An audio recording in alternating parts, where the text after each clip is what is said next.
Welcome back to the channel, everyone. Today is December 25th, 2024, Christmas Day.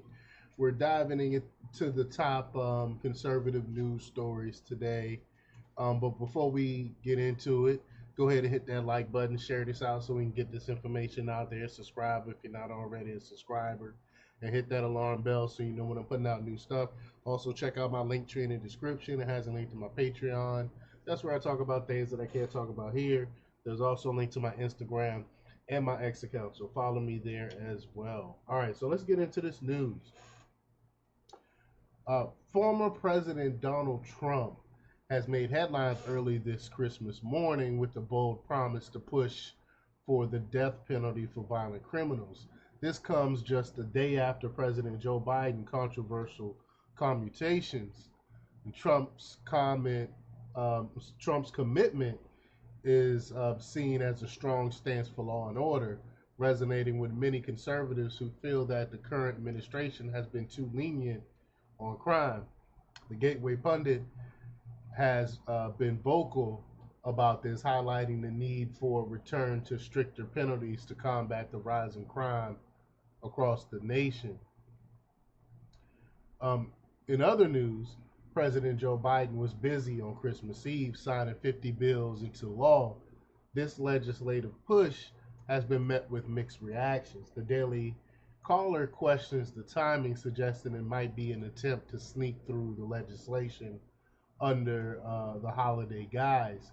The New York Post pointed out that among these bills was one supported by Paris Hilton, raising eyebrows about celebrity influence in politics.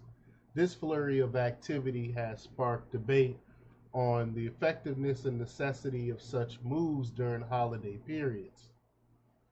A bombshell from conservative sources today: Ukrainian officials have allegedly disclosed the amounts of kickbacks paid to U.S. politicians.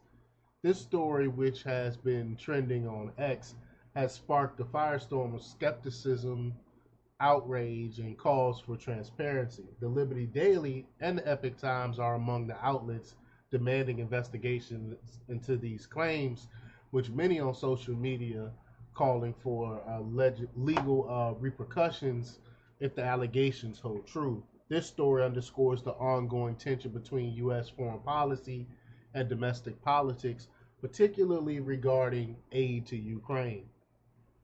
We've got an interesting development in the ongoing saga of media credibility. Conservatives on X are targeting NewsGuard, a company known for rating news sites' credibility. And Newsmax and PJ Media have reported on criticisms from Senator Ted Cruz and FCC Commissioner Brendan Carr, who argue that NewsGuard's practices could infringe on free speech.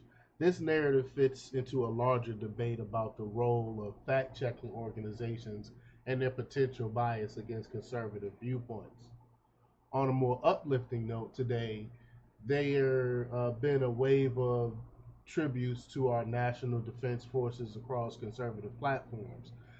The Blaze and RVM News have shared stories and posts celebrating not only the military's role in combat, but also their contributions to peacekeeping and national unity. These narratives focus on the personal sacrifices of our service members, highlighting the human element behind the uniform. This Christmas, there's a strong sentiment of gratitude towards those who serve protecting our freedoms. As we wrap up this news roundup, it's clear that even on Christmas, the political and cultural battles continue. From Trump's tough stance on crime to the complex web of international relations and domestic policies, conservatives' voices on X and other platforms are as active as ever, pushing for accountability, transparency, and a return to what they or we consider traditional American values. Remember, stay engaged, questioning everything, and keep your eyes open for the truth behind the headlines. Thanks for watching, and Merry Christmas to all who celebrate. And don't forget to like, share, and subscribe, and more updates from this conservative perspective God bless America. See you in the next video. Check out jjthepsychotherapist.com. Until next time, peace.